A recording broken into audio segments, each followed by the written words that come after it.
Go. Hello, good day. Welcome to our Win-Win Talk. Now, we're going to analyze one scenario about the weekend car clash of two siblings. There are three friends who are going to with us, so we're going to talk about how we're going to use the habit 4, which is win-win thinking, and the habit 5, which is seek first to understand, then to be answered, to resolve the problem. So, here is the scenario. There are two siblings are going to argue who's gonna use the car for the weekend. So the first siblings named Mika want to use the car for her seminar that could be beneficial for the increase of her grade. While Ryan needs the car for the travel for the part-time job which can he earn money for the finance of his schooling. So we're going to stimulate the habit 4 and habit 5 in order to have a fair solution to attain both needs.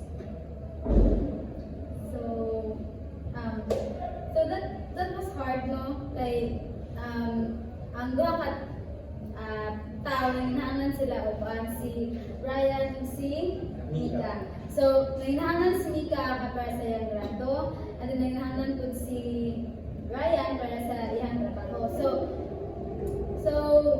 marag lisod siya anuhon. So, you know, Both is important. yes. So we're going to use the habit 4 and habit 5 in that issue. So, what if kanang person mag-argue, imakuan sila, mag-talk na sila bitaw para kanang sila bitaw both side bitaw mag-istorya sila para masabtan bitaw kung sa madyon ang unsa ka kuan bitaw sa kinahanglan nila ang sakyanan. So ana na to mga kuan apply na to ang habit 5. So after na kanang magkuan, what if sabutan nila kung kinsay mo gamit una or mag-schedule sila ay ikaw mo gamit karon yes ikaw magsunod sa sunod semana ana ito para dili bitaw kayo magka-kuan kayo na magka-commit kayo. So, kung ang scenario nila is nangyayari sa sakinan din, kung magsabot sila, ibutang to ang seek first to understand, magkasinabot sila kung sa ilang buhaton din. Kung nangyayari si Mika o sakinan, nangyayari si Brian is magsabot sila early nila, yung pwede ato ni Brian, una si Mika para si Brian lang mo yung magdas sa kinatanong silang trabuhan. Or pick up bitaw, i-drove, i-drive siya dito sa iyang destination and then pick up after. So the habit 5 there is you will listen first the side of each other to be understood how important yun ang paghinanglan sa car and also by attaining its goal bitaw na like si Mika is gusto niya ma-achieve ang class grades to attending to seminars. Then si Ryan sa pagkuhan sa iyang part-time it is dito niya ikuha ang source sa pag-eskwela niya. And we could create a win-win thinking through atong Maybe mo, yeah. so like, seek first understanding, pwede na po niya i-draw muna si Mika, then dalo niya sa second, or then after na, pwede na po niya kuha para ang both nila nga gusto nila magamit is wala yung compromise. It's a win-win also because ang ilang goal both is valid man. So if car is ang awayan, is pwede ba sila magsabay, di ba? Hapon lang.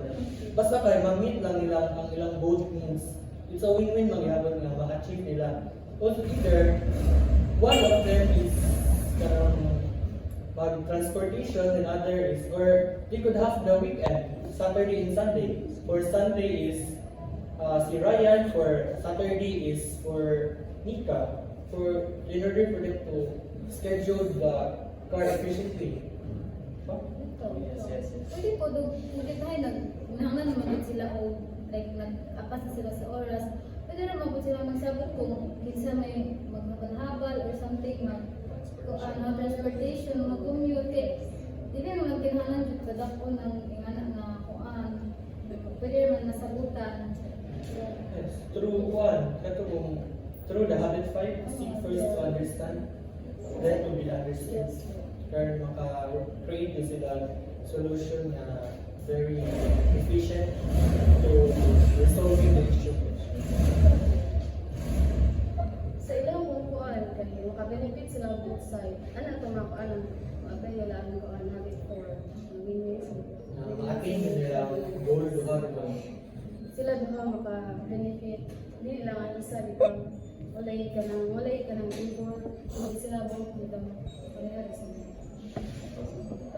So what could you have learned through the use of habit 4 and habit 5 in the scenario?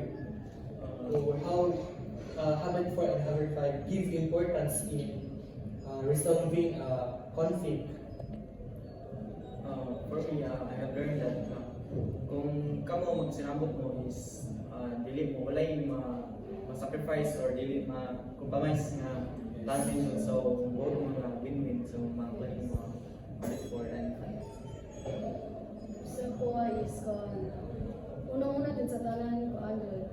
Ngayon bitang kalma bitang sa mga argument kanang motto siya habit 5 seek first to understand mo na we listen attentively bitaw sa kuan bitaw para dili ta mga kuan bitaw kaayo bitaw para masabtan nato kung sa man jud ang kuan para masabtan pud ta yan na.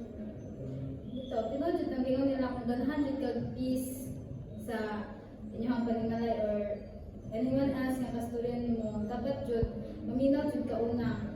Maminaw ka sa iya ka, and then siya kung maminaw jud sa imo nga para kay peace. Yes. In order to avoid conflict, we must listen both parties on their side to atong i-deeper atong understanding in order to create a better solution, a win-win thinking solution to meet both needs and goals of each other. Right. So, to this day, we learned that habit 4, win-win thinking, and the habit 5, seek first to understand, then to be understood, is very crucial and efficient in addressing issues like the issues we are going talk plus lately, the weekend car clash of two siblings. That having an empathetic listening is very important because we're going to understand the side of others on how important they need something, and also they also understand us on what our side. And by creating that or by embodying that habit, we could have a win-win thinking that not compromise the goal of others, but achieving it kanang na-attain bitaw nato ang both group ay kanang needs sa duha ka group by kay kanang work fair bitaw. So what message could we leave to our audience? Message is you need to always listen nga paminan mo na ang mister mo, then maminaw ka sa iya sa gusto niyang ipaabot, then ikaw mo siya, then maminaw mo siya aron fair, then wala yung ipagpinto. Sa kuha is importante dyan na mo listen ka first before ka makatagong solution. Kay basin magtakataka ka na hatag solution kung dili ka maminaw sa kung sa man jud ang gusto niya ipakita. So, it doesn't mean nga anang problematic ka, dili na po ka mamuan sa ilang ay what if ka nang pagod, mas dako dahil ang problem kisa sa imo. So, it is important jud nga maminaw jud ka una sa ilang before giving reasons, before giving any advices. So, ito. And then after that, ano mo sa habit 4, mag-win-win mo sa inyong hangkuan. So that's all. Hope you are going to learn with us. So that's all. Bye-bye. So,